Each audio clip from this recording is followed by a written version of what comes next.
Vamos continuar? Ainda dentro do quadro, né, do desenvolvimento infantil, é hora de falarmos um pouco mais sobre as consequências, né, de uma regressão psíquica ou o avanço propriamente do desenvolvimento normal. Temos aprendido nos últimos dois vídeos, vocês viram, né, como as teorias da chamada posição depressiva e também a posição esquizoparanoide são relevantes para entendermos o dinamismo psíquico das crianças.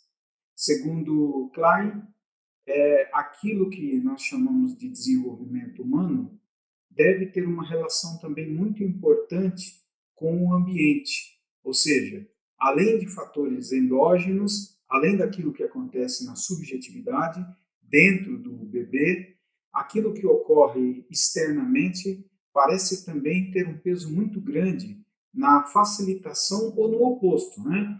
Na dificuldade do desenvolvimento do bebê. Eu preparei aqui, vocês encontraram na apostila de estudo, da página 26 em diante, o debate em relação a crianças que são chamadas na apostila de sonolentos e de satisfeitos, se opondo a crianças ávidas, perturbadas. Então, são duas classes de criança. Melanie Klein percebeu que crianças que tinham internalizado bem a figura da mãe, a figura, né, do seio bom, diríamos assim, tinham uma maior capacidade de resiliência, uma maior capacidade de suportar momentos de ausência, suportar momentos de fome, sem se desesperar. Agora, o oposto disso são crianças perturbadas, agressivas, que têm uma certa avidez por alimento, voracidade por alimento, né? O que denunciaria uma espécie de regressão, uma espécie de distúrbio no desenvolvimento. Então, podemos começar pelas crianças sonolentas, né? E tranquilas, como é colocado aqui. Essas crianças, segundo a observação da própria Klein, eram crianças que, ao serem amamentadas, não tinham um impulso agressivo muito ativo. Ao contrário, né? Eram crianças tranquilas, crianças que, além do alimento, tinham também o prazer com o brincar com o seio. Na apostila vocês vão até ver esse detalhe, né? De que ela, em sua observação, percebeu crianças que abocanhavam, lambiam, né? Como que beijavam o seio, sem propriamente machucá-lo, sem arranhá-lo, enquanto outro grupo de crianças tinha uma outra forma de relação. Esse segundo grupo são as crianças com distúrbios propriamente desenvolvimentais. Então perceberemos, né, que quando se fala dessas crianças tranquilas, sonolentas, que tinham uma relação positiva com o seio, segundo a visão de Klein, isso tinha uma relação muito direta com o desenvolvimento da fase esquizoparanoide para a chamada posição chamada de depressiva. Ou seja, as crianças que desenvolviam uma relação harmoniosa, uma relação amorosa estável com o seio, tinham uma capacidade maior de resiliência. Em outros termos, uma capacidade maior de aguentar momentos de dor, momentos de solidão, momentos de relativo desamparo. Elas tinham uma capacidade quase que absoluta, né, de se contentarem com a solidão a partir de um estado interno que no início ela não entendeu bem. É até dito na apostila, né, que lentamente ela foi percebendo que essa tranquilidade se explicava exatamente pelo fato de que a criança havia internalizado bem a mãe. A mãe que amamentava de forma amorosa, de forma, né, a fazer com que o bebê sentisse um prazer imenso na experiência, fazia com que os seus filhos, né, tivessem condição maior de tolerarem aquilo que nós chamamos aí de solidão. Então, percebam, né, que a internalização da mãe boa, do seio bom, é crucial para que haja capacidade propriamente da criança ter condição de se perceber só, de se perceber como inteira, longe do seio bom. Por quê? Porque esse sentimento, né, de inteireza tem a ver, está ligado propriamente ao próprio seio que foi internalizado. Como essa internalização é uma internalização positiva, foi bem sucedida, a criança tem uma capacidade maior, propriamente, de tolerar, de aguentar certas frustrações.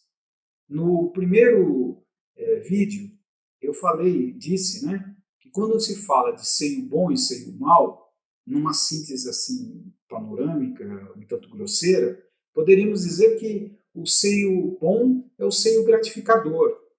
São as qualidades positivas do objeto que são lentamente internalizadas pelo bebê. A mãe interessada, a mãe presente, a mãe agradável, né, dentro da situação de amamentação. Ou seja, notem que falar do seio bom é falar antes das qualidades boas, adequadas da cuidadora. O oposto disso, né, também é verdadeiro. O seio mau é aquilo que pode ser pensado sinteticamente como frustração. O seio mau é aquele que frustra, é aquele que não gratifica no momento certo. Entendam que nenhuma mãe é perfeita. Qualquer mãe, mesmo a boa mãe, né, ela pode deixar a criança sofrendo por um certo tempo, diante da sua própria carência. Só que é importante frisar que a mãe adequada, ela não precisa ser perfeita. É apenas uma mãe interessada, é uma mãe que não demora demais para retornar, para oferecer propriamente aquilo que a criança precisa. Uma mãe desinteressada é aquela mãe que não tem propriamente nenhum interesse em ter vínculo estável com o bebê. Ao contrário, o bebê é pensado como uma espécie de peso, como uma coisa desagradável. Por isso, ela pode até amamentar, mas o que faz é meramente uma atitude mecânica, algo ligado, né, mais a uma postura técnica aprendida de que propriamente algo inato, algo instintual.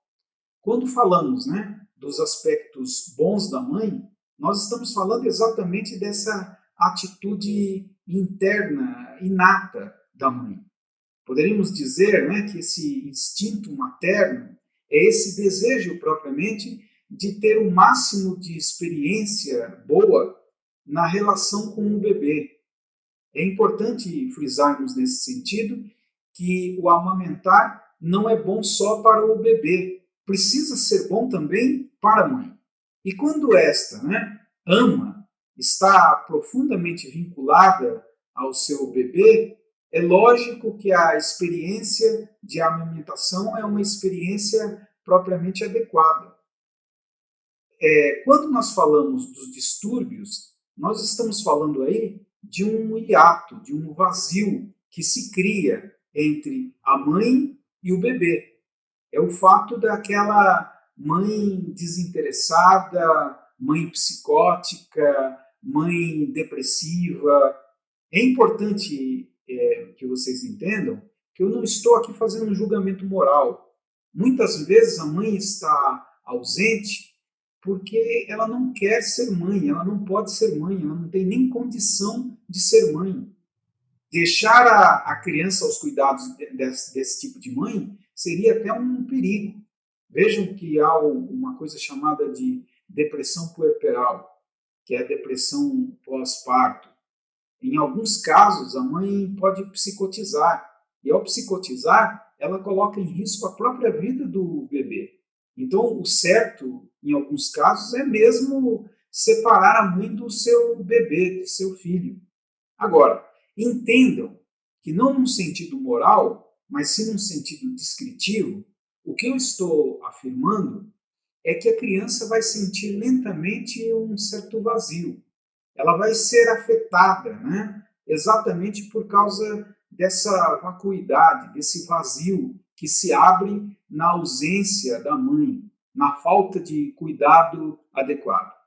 Então, é isso que vai precipitar os sintomas destacados aqui a partir da página 28, 29, 30, ou seja, crianças, né, que parecem ter uma certa avidez, são vorazes na hora de comer. O que é destacado bem na apostila, acho isso interessantíssimo, né, é o fato de que crianças vorazes parecem não reconhecer nem mesmo a mãe.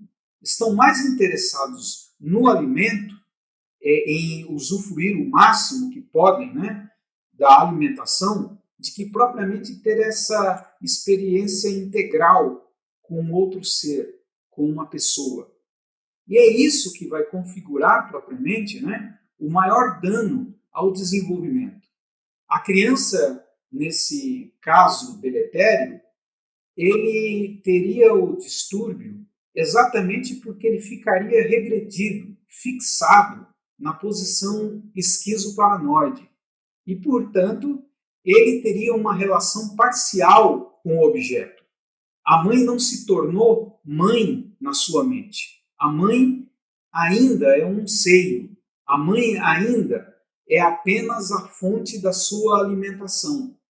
Não ganhou propriamente a importância, o status, né, de um ser que pode ter outras qualidades. Então, vejam, né, que essa descrição é uma descrição muito fácil de ser percebida. Provavelmente, né, aqueles que já foram pais, mães, perceberam que algumas crianças são mesmo um tanto perturbadas, estão sempre ansiosas, parecem ser corroídas, né, por uma desconfiança crônica, por um medo de se acharem em um outro momento sozinhas, estão sempre desconfiando da presença da mãe. É como se a mãe pudesse sumir repentinamente. Isso tudo tem uma ligação imediata com esse contexto que há pouco descrevi. A mãe que não tem verdadeiro interesse pelo bebê, a mãe que não tem esse vínculo propriamente emocional estável, é essa mãe que não servirá propriamente de esteio, não servirá de suporte para o desenvolvimento emocional, psíquico. Para que haja o desenvolvimento psicoafetivo, é necessário que primeiro a criança seja amada. É o interesse da mãe que serve como ponte para a exterioridade. A mãe precisa amar verdadeiramente, genuinamente, o seu bebê para que ele possa ser convocado a sair de si mesmo, que ele possa, né, romper as barreiras, os limites da sua interioridade para a exterioridade. Mas se uma mãe está sempre ausente, está sempre desinteressada, é lógico que essa ponte não se realiza, não se faz. Vejam que quando eu falo aqui de ausência da mãe, eu não estou falando de ausência meramente física. Muitas vezes a mãe está presente fisicamente, mas não está emocionalmente. Ela pode estar presente fisicamente e intimamente não querer estar ali naquele lugar. Intimamente ter o desejo propriamente, né, de estar em um outro lugar, de fazer outra coisa. Essa cisão subjetiva que existe numa mãe, que vai, infelizmente, ser traduzida também como cisão no bebê. O bebê não se apegará. Chegará um momento que a mãe é só o peito, só o seio. A mãe não será motivo de alegria, de contentamento. E é lógico que num sentido mental, num sentido psíquico, isso é desastroso. Então vejam, né, que ao falar da posição depressiva, nós estamos falando aí de um avanço, de uma evolução. Nós estamos afirmando que a criança precisa desenvolver certos sentimentos, como o sentimento de pesar, o sentimento de culpa, o sentimento de pena. Esses sentimentos todos nascem, né, da afetividade desenvolvida, amadurecida. Ou seja, aquilo que pode ser pensado, né, inicialmente como uma coisa negativa, a culpa, é na verdade a base da socialização. Veremos numa próxima aula que aquele que não sente culpa é um psicopata, é um indivíduo que não pode conviver socialmente. Ele pode se tornar até um perigo. Por isso, viver emocionalmente é primeiro ser transportado para um útero psíquico, para um útero simbólico da mãe. A criança nasce, sai do útero real, verdadeiro, mas precisa ser transportado para esse útero simbólico. A mãe, por um certo tempo, ela precisa manter o bebê dentro dela simbolicamente. É até importante ressaltar que quando se fala do nascimento, o nascimento mental, psíquico, emocional, não é um nascimento tão automático, tão natural como nós imaginamos. A criança, quando ela está no útero, no universo, né, endoparasitário, ela está propriamente presa a um corpo que naquele momento é o corpo da mãe e o seu próprio corpo. Por isso, né, ele faz parte da mãe. Há um processo um tanto, diríamos, simbiótico. Por isso o termo, né, endoparasitário. Ou seja, ele vive uma vida parasitária dentro da mãe. Vejam, né, que nessa vivência endoparasitária, no universo amniótico, o bebê não sente as necessidades pertinentes à sua individualidade. Ele não tem, né, o desconforto que terá ao nascer. Quando nasce, ele passa dessa vivência endoparasitária para uma vivência ectoparasitária. Ecto aí significa externo, né? Então, vejam que a vivência ectoparasitária é a vivência em que o bebê perde, né, o universo amniótico e nasce no mundo externo, no mundo real. Só que no início, esse nascimento ele não pode equivaler a um desamparo absoluto. Por isso, por um certo tempo, o bebê ainda acredita estar dentro da mãe. É isso que há pouco eu chamei desse útero simbólico. Vejam que o abraço da mãe, o acalento da mãe, né, imita exatamente esse momento de internalização do bebê, em que o bebê estava dentro de um útero, estava preso ao corpo da mãe. E é necessário que a criança mantenha por um certo tempo essa ilusão de que está dentro da mãe, está dentro do universo amniótico ainda. Aí, lentamente, a mãe vai promover uma série, né, de fracassos, de frustrações, mas só que são frustrações conduzidas, orientadas. Ela sabe que a criança já está habilitada, tem condições de viver um tanto à parte. Então, lentamente, progressivamente, ela sofrerá certas decepções, o bebê, e essas frustrações, essas decepções em relação ao amparo da mãe, será crucial para que ela troque o princípio do prazer para o princípio da realidade. O ego hedônico, o ego prazer absoluto, vai lentamente, né, ser restrito ao inconsciente. Será deixado intacto no campo da fantasia, do desejo, da imaginação, mas de alguma maneira um outro princípio é colocado na mente do bebê, que é o chamado princípio de realidade. Vejam, né, que tudo isso é produzido a partir desse processo de desencanto, desse processo de nascimento gradativo que a mãe vai produzindo, né, amparando e desamparando, amparando e desamparando. O Winnicott lidou bastante com essa questão e nós voltaremos, né, ao falar de Winnicott, vocês perceberão que ele também se debruçou nessa questão de como a mãe suficientemente boa também desilude para fazer com que a criança se desenvolva. Mas é evidente que aquilo que ele disse é reflexo daquilo que Klein inicialmente disse, ou seja, o ambiente precisa ser favorável.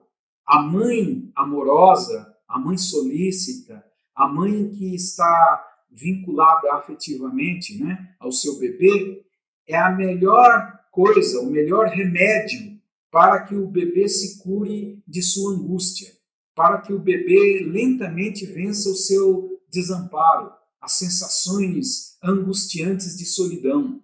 À medida que tudo corre bem, o bebê lentamente pode se desenvolver de forma sadia. E se isso não ocorrer? E se o bebê for desamparado? Se a mãe, por algum motivo, não puder voltar a sua atenção ao bebê? Aí teremos, né, uma situação bem negativa. Por quê? Porque a criança pode incorrer até mesmo numa regressão psíquica. Ela talvez nem mesmo fique dentro da posição depressiva. Ela regrida à posição esquizoparanoide. Quais as consequências de uma criança que sofre essa regressão? As consequências são funestas, negativas, né? Bem ruins. Por quê? Porque vejam que, como disse, né, em vídeos anteriores, a posição esquizoparanoide é marcada pela fragmentação. Então, ao regredir, ao sofrer a regressão, a criança sente o seu eu se desfacelar, sente o seu eu se fragmentar. Isso pode dar causa, né, a depressões, a quadros depressivos angustiantes, né?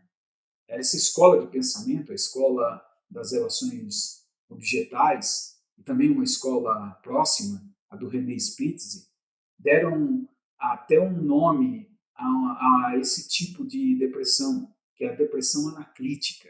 A depressão, né, que surge a partir da falta de suporte, de apoio, de anáclise da parte da mãe. Então, uma criança que sofreu um desamparo crônico, doloroso, ruidoso, nos 2 primeiros anos de vida, terá grande propensão à melancolia, à depressão. E vejam, né, que isso indica um processo de esvaziamento, um processo onde a criança nem mesmo se vê no mundo. É como se sofresse um processo de introversão neurótica, onde fica presa em si mesma, fica, diríamos, cativa, prisioneira da sua própria subjetividade. Isso, segundo esse quadro, né, teórico, está relacionado intimamente ao amparo que a mãe oferece ao bebê. A falta desse amparo, a falta do amor materno, a falta da assistência adequada, pode fazer com que a criança nasça biologicamente e não nasça psiquicamente. É triste isso, não é? Mas é isso que pode ocorrer. A criança pode ser alguém, né, grande fisicamente, mas talvez um buraco negro, um vazio interno a corroa profundamente. Então vejam, né, que nascer é mais do que nascer meramente biológico, no sentido meramente biológico. Por quê? Porque nascer significa interagir emocionalmente. Só nasce aquele que consegue amar. Só nasce aquele que consegue se projetar no outro, aquele que consegue ter empatia. E empatia não é uma coisa que você gera do nada, que você ensine. Ninguém aprende a ser empático. Não há escola de empatia. Na verdade, a empatia é um sentimento que nós temos inatamente, nós temos a estrutura para o desenvolvimento da empatia, mas precisa existir a condição para que esse desenvolvimento se dê. E isso ocorre exatamente nesse processo de maternagem positiva. A criança passa a amar tanto a mãe que ela sentirá as suas dores, sentirá as suas ansiedades, os seus medos. A mãe não poderá mais se ocultar, não poderá mais se esconder da sua cria. A mãe se revelará, se tornará transparente através daquilo que há pouco chamei de empatia. E é isso que vai fazer com que a criança se torne tranquila, sonolenta no amamentar. Por quê? Porque essa tranquilidade é, na verdade, a percepção de que a mãe é um objeto bom, confiável, presente. E mesmo que a mãe se ausente por um certo tempo, há uma confiança interna no retorno da mãe. Enquanto uma criança que não pôde fazer essa internalização, ela não terá condição propriamente de confiar nesse primeiro objeto. Vejam, né, como isso desembocará mais à frente em situações muito deletérias, patológicas. Uma criança que não foi protegida, amada, não recebeu o interesse da mãe, ela terá sempre uma desconfiança crônica em relação a tudo aquilo que a cerca. No sentido transferencial, poderíamos dizer que a sua falta de amor na infância será sentida na vida adulta como a possibilidade, o retorno, né, desses buracos afetivos. Ela terá sempre o medo de amar profundamente, terá sempre o medo de vinculações profundas, empáticas. É até típico, nesse caso, crianças terem relações superficiais, né, com os seus objetos. E é interessante até frisar, a partir aí do estudo de um outro teórico, né, próximo dessa escola, John Bowlby, que o que ele observou é que algumas crianças hospitalizadas, que eram abandonadas em instituições, essas crianças com o tempo se tornavam apáticas.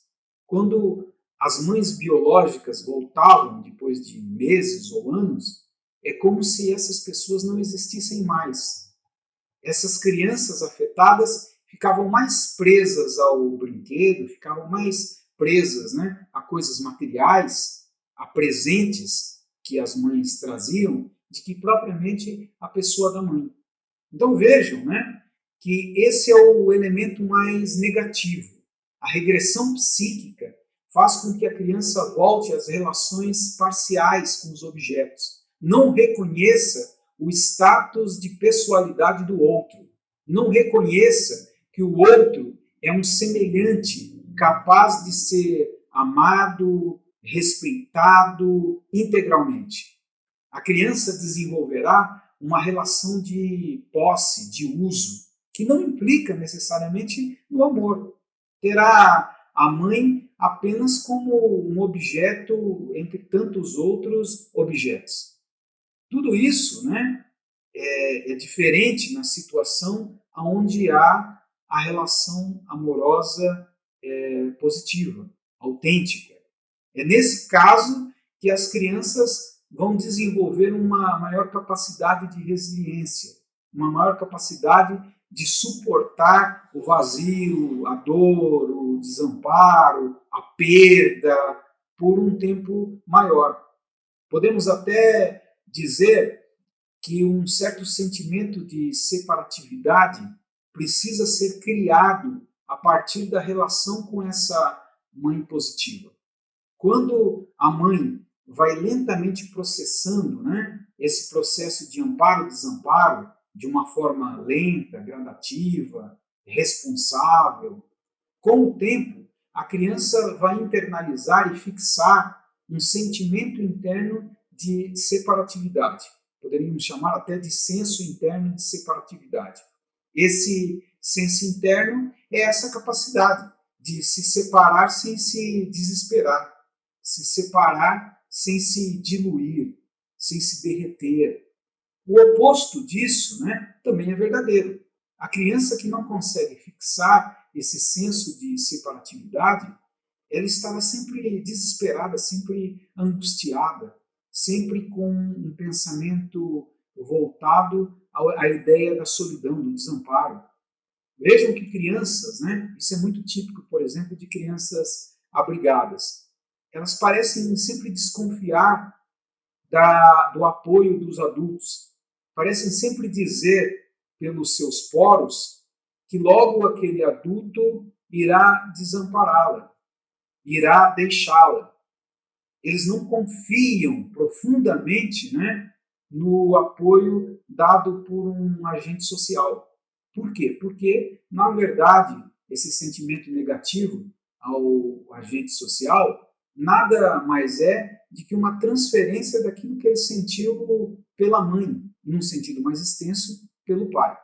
Vejam, né, que essas relações primárias são importantíssimas para dizer se o indivíduo será normal ou anormal. A falta desse suporte vai lentamente fazer com que a criança fique sempre atrás de migalhas emocionais. Uma coisa também notável no caso de crianças abrigadas é o fato de que parece que eles estão sempre esmolando, eu sei que o termo é feio, mas só para vocês entenderem, estão mendigando afetos, estão sempre tentando seduzir. E muitas vezes essa sedução até é traduzida como um oferecimento sexual. Podem oferecer o seu corpinho para serem amados, porque aprenderam que os adultos só têm interesse sexual neles. Isso é triste, né? Mas muitas vezes é o que ocorre. Ocorre por quê? Porque não aprenderam a amar porque não foram amados. Por isso, confundem rapidamente sexualidade com amor, vida sexual com vida emocional, afetiva. Vejam como isso é negativo, desastroso, né, para o adulto. Ele vai sempre estar buscando, né, o outro como uma posse. Ele quer o outro absolutamente. É isso que ocorre nas mentes também obsessivas, possessivas. O amor possessivo, já ouviram falar, né? Dessas pessoas que matam por amor, que ficam presas ao outro como se fosse uma parte delas. Essas pessoas são pessoas que muitas vezes, internamente, são depressivas, são pessoas melancólicas, angustiadas, que sofreram esse primeiro desamparo e agora, numa experiência adulta, querem minimizar a possibilidade da perda do objeto a partir da posse absoluta. Vejam, né? Como uma coisa está ligada à outra.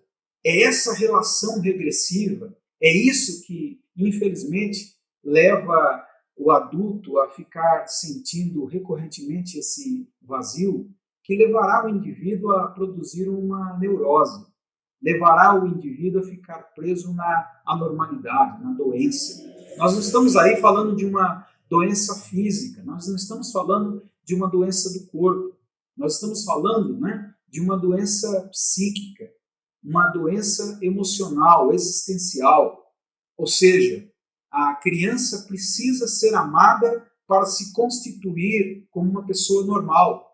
Não há como a normalidade acontecer naturalmente por força da biologia. Não. A normalidade é também um aspecto importante do amparo. Há até dentro dessa visão sistêmica, dessa escola da psicanálise da criança, quem faz essa diferenciação é o René Spitz. É uma diferença muito interessante, que é a diferença entre o que ele vai chamar propriamente, né, de desenvolvimento e o que alguns chamam de evolução.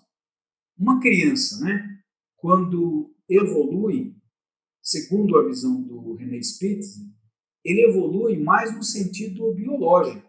A evolução está vinculado a fatores inatos, a fatores fisiológicos dados. Ou seja, o crescimento. A criança, com um certo tempo, crescerá, desenvolverá glândulas, desenvolverá partes, né, das suas funções para a sua sobrevivência.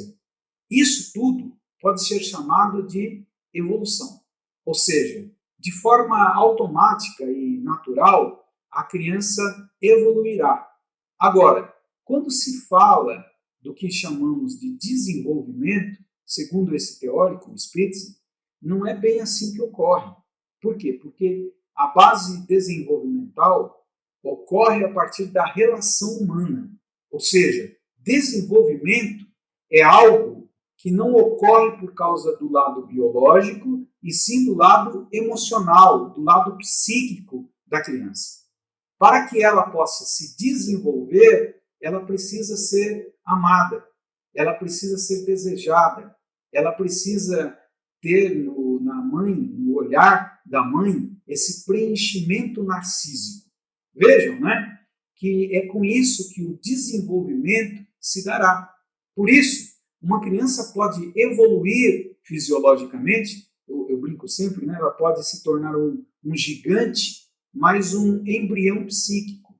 Por quê? Porque ela evoluiu, mas não se desenvolveu adequadamente. Quem é que já não ouviu falar daquelas crianças crescidas, né? Adultos infantilizados? É esse sujeito que não teve condições, né, de concomitante à evolução fisiológica, anatômica, biológica, conseguir também o seu desenvolvimento psicoafetivo. Ele ficou como um anão psíquico, não conseguiu crescer em sua totalidade emocional. E isso tudo está ligado propriamente, né, a como a criança vai se comportar diante de certas situações, como a ausência da mãe, o vazio, quando a mãe briga, né, com ela. Esse é um fator também interessante, né? Uma criança que ama profundamente a mãe, que não desconfia do seu genuíno amor, ela também terá condição de aguentar mais broncas, aguentar relativamente o ódio da mãe. É quando aquela mãe, né, briga, dá um tapinha na mão, ou de alguma maneira proíbe algum contato tecnológico, né? Tira o celular da criança, ou o videogame. Se a criança internalizou a mãe como um objeto verdadeiramente bom, ela será capaz de resgatar a mãe boa, mesmo frente a essas atitudes agressivas, né, da mãe externa, da mãe real. É essa mãe boa, que é resgatada internamente, que fará com que ela compense, que fará com que ela consiga resistir, né, esse tipo de situações de crise nas relações entre ela e a mãe. Vejam que quando falta isso, quando a criança não foi amada e ela é agredida, infelizmente é isso que normalmente ocorre, né? Além dos pais muitas vezes não amarem os seus filhos, eles fazem de tudo para serem odiados. Eles agridem, desamparam, desassistem, fazem questão de humilhar. É lógico que nesse caso a criança não pode se recolher e resgatar internamente pais bons, uma mãe boa. Isso vai fazer com que todo o peso do desamparo, né, recaia sobre ela. E é lógico que, num sentido técnico, né, ela vai ter uma maior possibilidade de regredir. É isso que acontecerá com essa criança agredida e não amada. Ela regredirá, ficará presa ao seu desamparo inicial. E, infelizmente, se tornará um adulto pela metade. Um adulto, né, gigantesco no corpo, fisiologicamente, mas um pequeno anão, uma criança, né, no sentido mental ou psíquico. Acho que é o suficiente, vocês já entenderam, né, essa parte, como o desenvolvimento da posição esquizoparanoide, paradepressiva, e a fixação mais segura nessa posição depressiva pode trazer um estado mais equilibrado para o adulto. E o oposto disso também, né? Como crianças desamparadas podem se tornar vorazes, estarem sempre ávidas, num estado de insatisfação crônica. Essas crianças, mesmo que você dê o mundo, elas nunca estarão satisfeitas. Por quê? Porque a insatisfação dela não é da ordem real, não é da ordem daquilo que lhe falta fisiologicamente. O que lhe falta, infelizmente, é o afeto. Vou voltar, vou falar mais sobre as questões deletérias, vou avançar um pouco e vou falar sobre os pacientes esquizoides. Até lá!